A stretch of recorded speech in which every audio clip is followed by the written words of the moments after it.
Mengalir sepanjang 720 km, bermula dari kaki Bukit Kelam Provinsi Bengkulu hingga muara sungai di Sungsang. Sungai Musi mengalir membawa alur peradaban.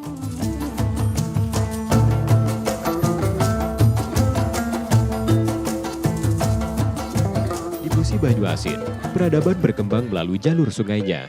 Dusun-dusun di pinggir sungai memiliki beragam adat istiadat yang diwariskan secara turun-temurun dari generasi ke generasi.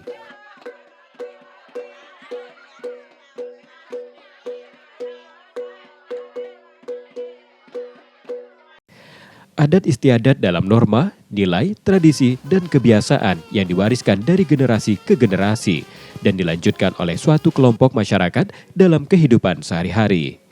Adat istiadat dapat bervariasi dari satu daerah ke daerah lainnya dan dari satu kelompok etnis ke kelompok etnis lainnya. Musi Banyuasin yang dihuni oleh mayoritas masyarakat etnis Melayu memegang adat istiadat Melayu secara umum yang menyandingkan kehidupan sehari-hari dengan norma-norma agama dan kearifan lokal yang berlaku di masyarakat. Sebagian adat istiadat di Musi Banyuasin masih berlaku hingga saat ini. Namun tidak sedikit adat istiadat yang dulu pernah ada namun akhirnya hilang tergerus kemajuan zaman.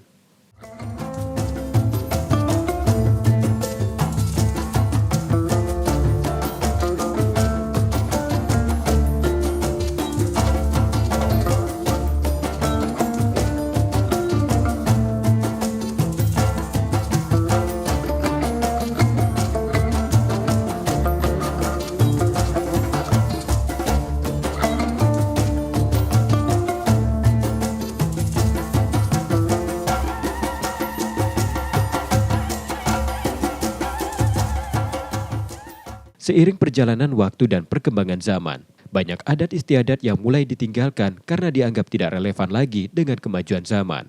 Selain itu, banyak pemangku-pemangku adat yang mengetahui seluk-beluk pelaksanaan adat istiadat telah berusia lanjut dan banyak diantaranya sudah meninggal dunia. Sementara generasi muda belum memahami atau mempelajari bagaimana adat istiadat tersebut dilakukan. Karena pelaksanaan adat istiadat di Musi Banyuasin tidak memiliki aturan tertulis namun berdasarkan tuturan lisan yang disampaikan secara turun-temurun dan kelaziman yang bisa dilakukan oleh orang-orang tua sebelumnya. Selain itu kurangnya minat generasi muda untuk mempelajari dan melestarikan adat istiadatnya sendiri dan gencarnya budaya luar yang masuk sehingga semakin menggerus adat istiadat yang berlaku di Musi Banyuasin. Adat Kabupaten Musi Banyuasin ini dimulai adat perkawinan ini mempunyai proses. Prosesnya itu dari istilah Sekayu ini besindo. Besindo ini itu kalau bahasa Indonesianya perkenalan. Kemudian besindo ini di mana tempatnya dulu, di zaman dulu ada lapangan Medang. Lapangan Medang ini bertempat sekarang ini di Kampung Pat kalau dulu namanya itu. Di situ bujang gadis ini tempatnya berkumpul. Berkumpul, gadis-gadis ini bersolek masuk ke lapangan Medang. Kadang-kadang bujang-bujang itu melihat gadis yang bersolek ini, kalau belum punya pacar, belum punya kule, kalau bahasa Sekayu itu, lagi berkenalan dulu. Tapi kalau dia lade kule, jangan itu kule si anu, tidak diganggu.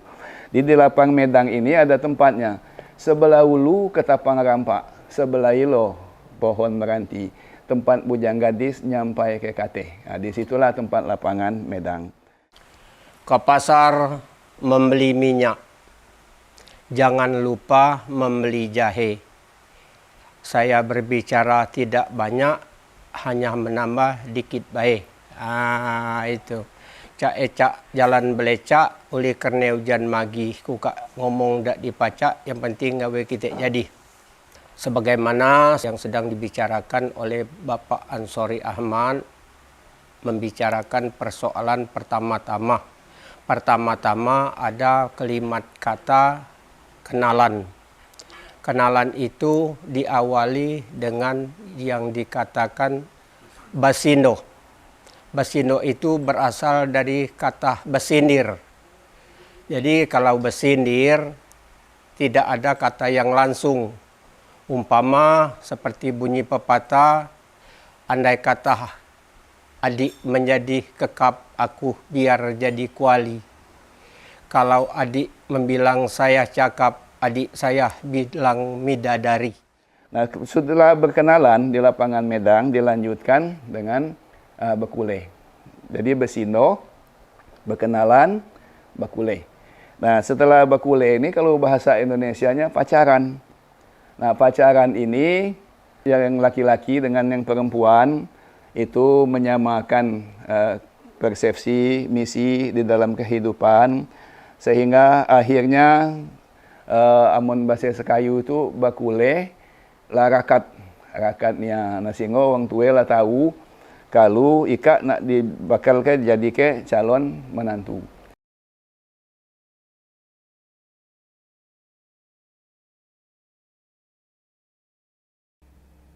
Adanya sepasang bujang gadis yang pacaran bakule. Kedua pasangan mereka bukan nak habis di bakule baik, dia nak hidup ke jenjang berumah tangga. Jadi yang betina ngomongin bak aku nak berlaki dengan si anu.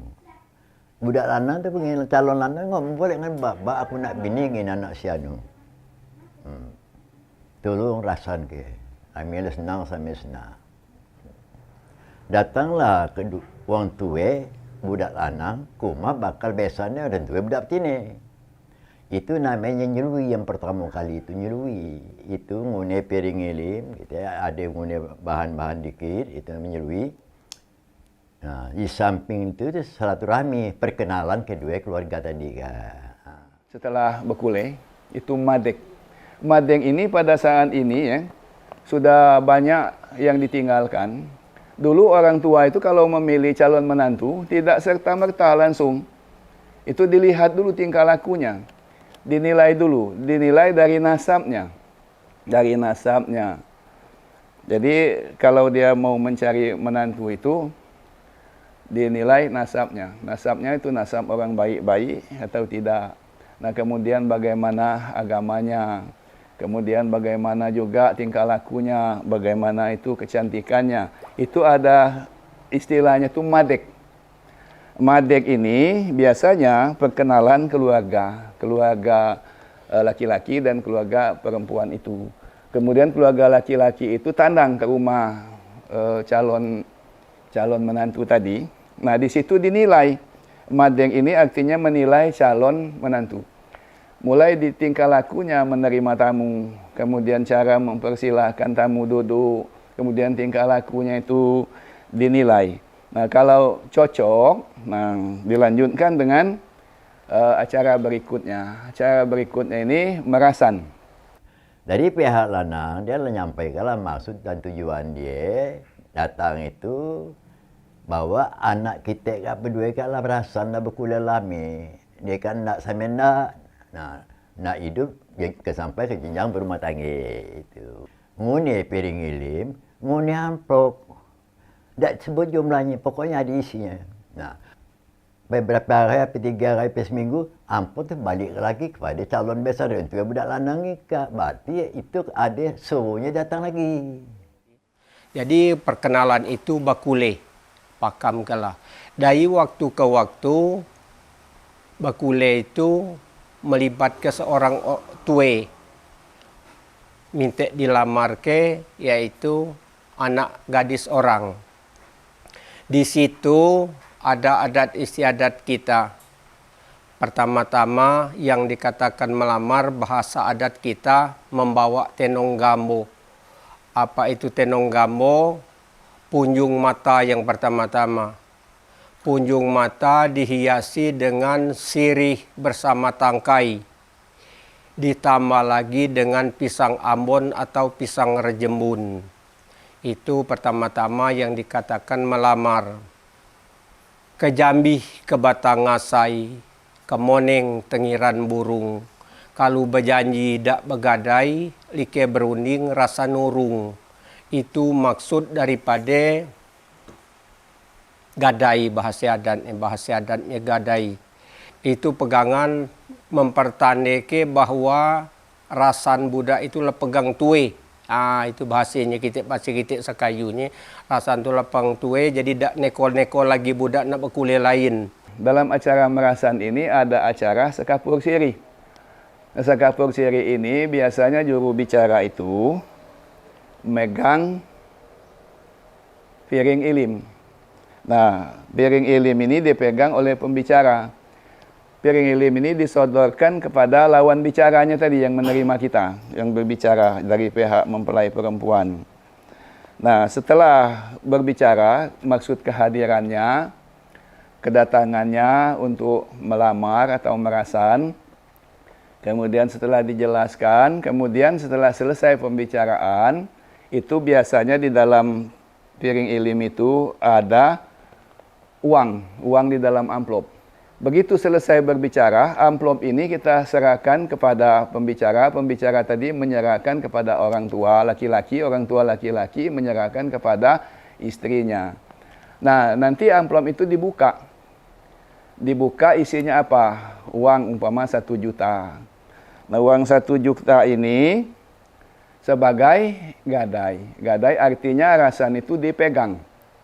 Karena dulu sering terjadi malam ini kita merasankan anak orang perempuan, kemudian besok anak itu lari sama orang lain. Karena tidak ada gadai, tidak ada rasan yang dipegang. Itu bisa saja. Nah, kalau itu dipegang, amplop itu dipegang, berarti rasan itu dipegang. Anaknya tidak boleh lari dengan orang lain. Itu ada ganti rugi secara adat.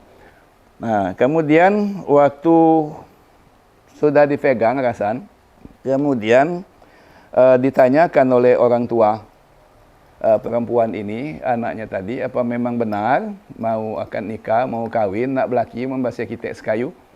Nah, kalau setelah mendapat jawaban memang benar nak kawin, akan nikah, baru amplop ini dikembalikan kepada pihak laki-laki tadi, keluarganya. Nah, kemudian di dalam amplop itu uang yang dikembalikan itu harus uang itulah. Jadi kalau jangan diganti-ganti, kalau uang itu dikembalikan bentuknya berisi uang 100, kemudian sudah berubah bentuk, ada uang 50, ada uang 20, itu ada filosofisnya. Berarti orang tuan rumah itu banyak rasan. Jadi jangan pagar membahas uang kita mika. Uang situ banyak rasan. Karena uang itulah sudah dikenakan, sudah dibelanjakan. Nah, kemudian setelah pengembalian amplop gadai, ada permintaan. Permintaan umpama kalau kamu mau dengan anak saya ini, saya minta uang 50 juta, mahar mas kawin 5 suku emas, kemudian ada lagi ganti duduk, kemudian ada lagi bea kawin, ayam mungkul, kalau sekayu ini. Ada ayam mungkul. Ayam mungkul ini biasanya dikenakan kepada keluarga dari bapak dan ibu calon pengantin perempuan. Dikenakan. Umpama berapa jumlahnya 7, dimintakan 7. Dan 1/8 itu ayam mungkul medang. Medang itu siapa yang dihargai di dalam keluarga itu diberikan itu ayam mungkul. Kalau sekarang kulu sama sangat desa, itu ada istilah kerama wali. Jadi kalau kita duk nior duiko beras sampai sekolah, dem tu ayam, itu kerama wali. Itu. Ada pula kita setelah berasan melamar, ada pula perbedaan. Kadang-kadang kalau di Luika, dia minta kerama mata, kerama wali yang masuk tadi, kerama mata, kerama masa. Kerama masa itu kadang-kadang minta mengaji di wadangan. Nah, kerama mata itu bahan baku. Yang beras lah, minyak sayur, gulai sayur, bumbu-bumbu masak itu memang permintaan dia. Nah, baru masuk ke acara berikutnya, yaitu mengadakan permintaan atau mengadakan pengendak. Kalau bahasa sekayunya ngantat sen. Kemudian ada lagi bahasa sekarang ngetas janji. Nah, kemudian di situ ditentukan juga menentukan hari pernikahan. Hari pernikahan. Setelah ditetapkan hari pernikahan, maka ditetapkanlah acara akad nikah bahwa tanggal berapa, tanggal 8 Maret umpama, tahun sekian, jam sekian, pengantin laki-laki datangkan ke tempat pengantin perempuan akan dinikahkan. Begitu kita akan melaksanakan satu kegiatan menikahkan atau anak laki-laki maupun perempuan, itu ada istilah itu ngunda orang.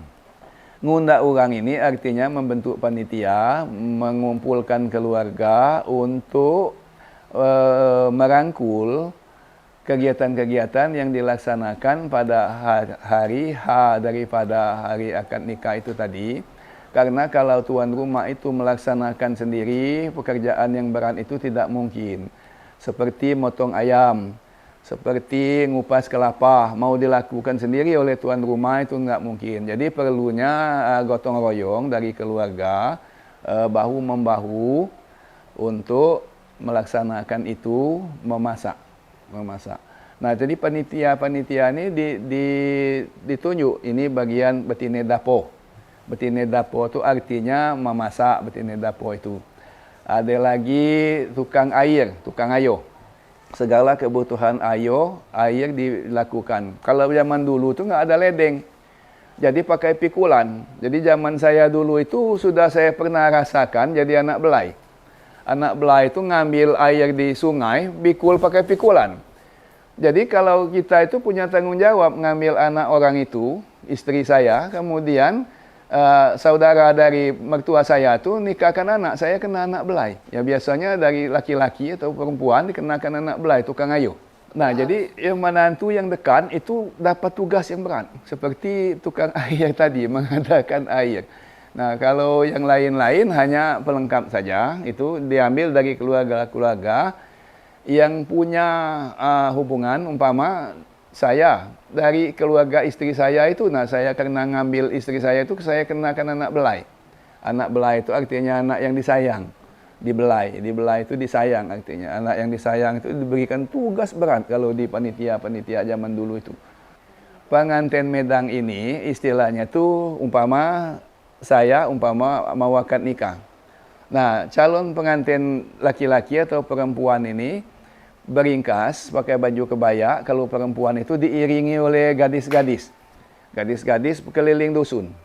Sambil ngenjuk tahu, hei si Anu, kaki tanggal 7 Maret datang ke tempat aku nak akad nikah. Nah itu arti pengantin medang, tu barak-arak sambil ngundang. Tapi pakai pakaian ini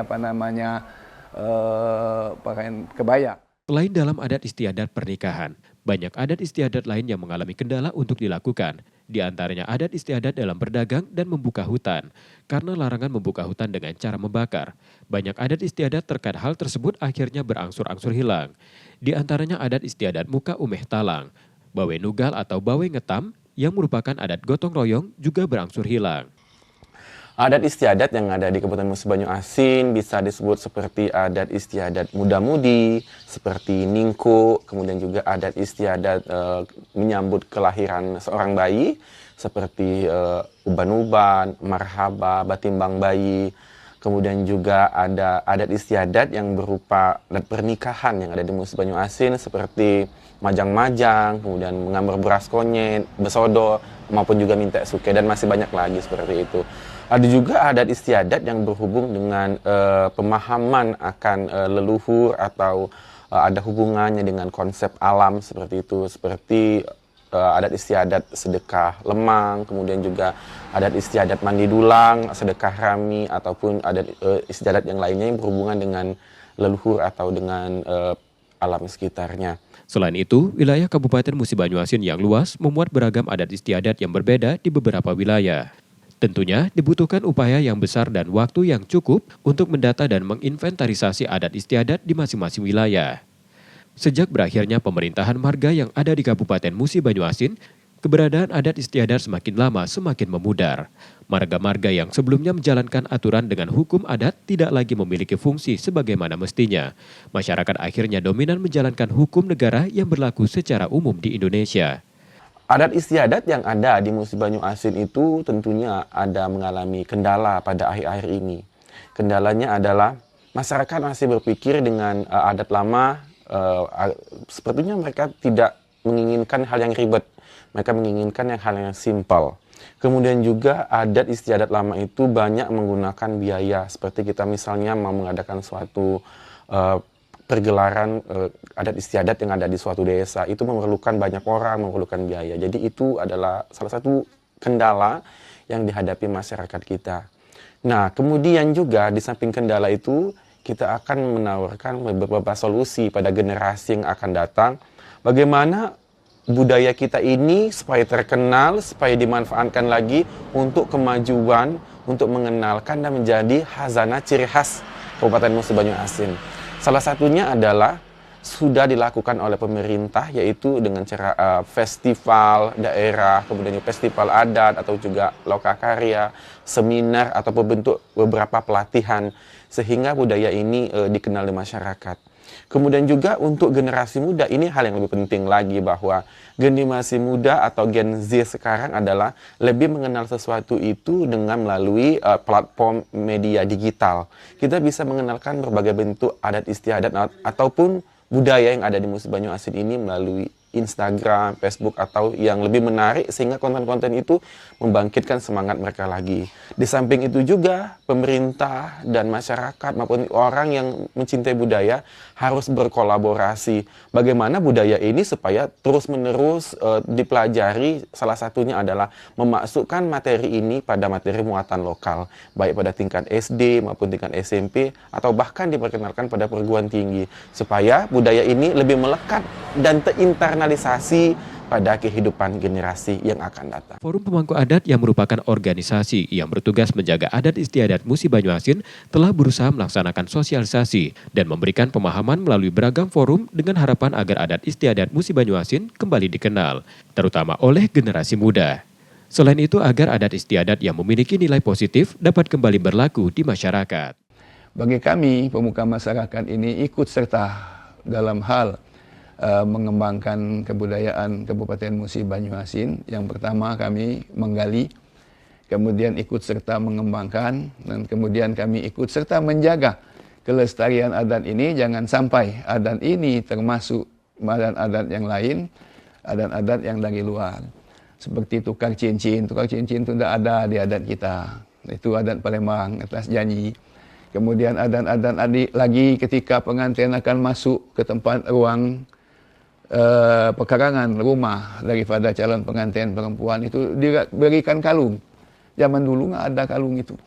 Nah sekarang adat itu baru masuk ke daerah kita, masuknya adat lain kepada adat kita. Nah itulah yang perlu kita perhatikan dalam pelestarian ini. Kemudian saya menghimbau kalau bisa kepada para generasi muda yang sekarang.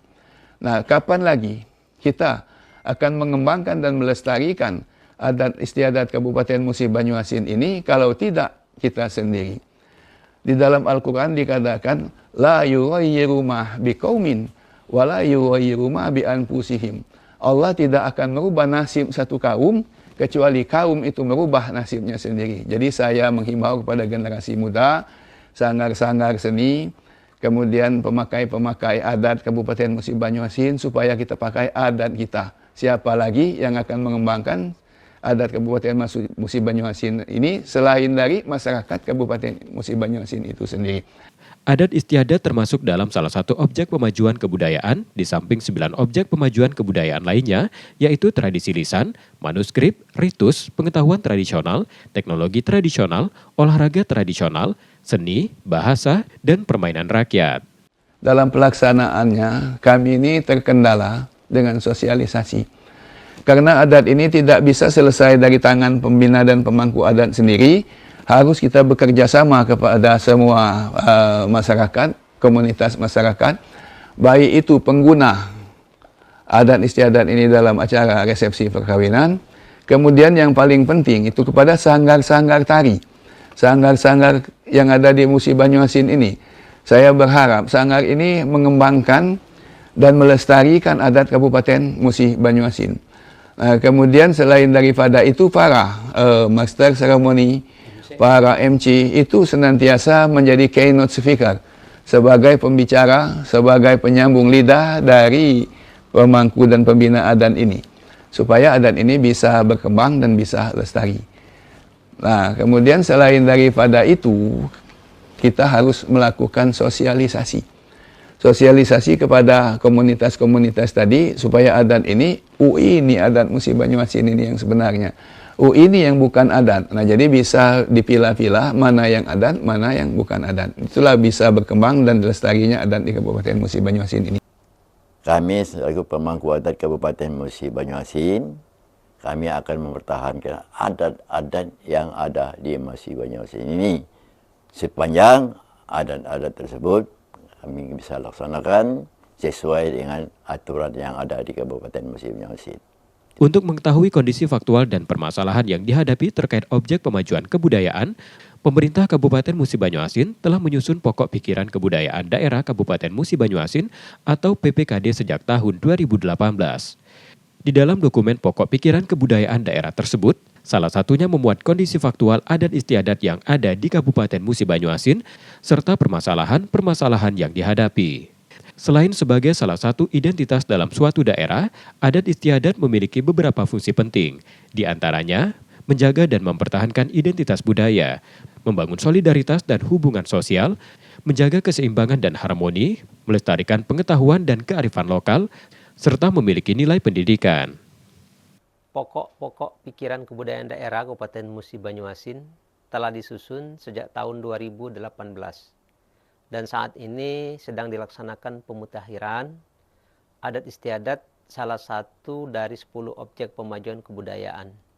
Saat ini selain terus melakukan pemutakhiran data, kita juga terus berupaya melaksanakan program-program terkait pelestarian adat istiadat Musi Banyuasin melalui pemerintah Kabupaten Musi Banyuasin dengan leading sektor Dinas Pendidikan dan Kebudayaan berupaya melakukan pendataan, menginventarisasi keberadaan adat istiadat di masyarakat, baik yang masih berkembang maupun yang sudah mulai luntur di tengah-tengah masyarakat.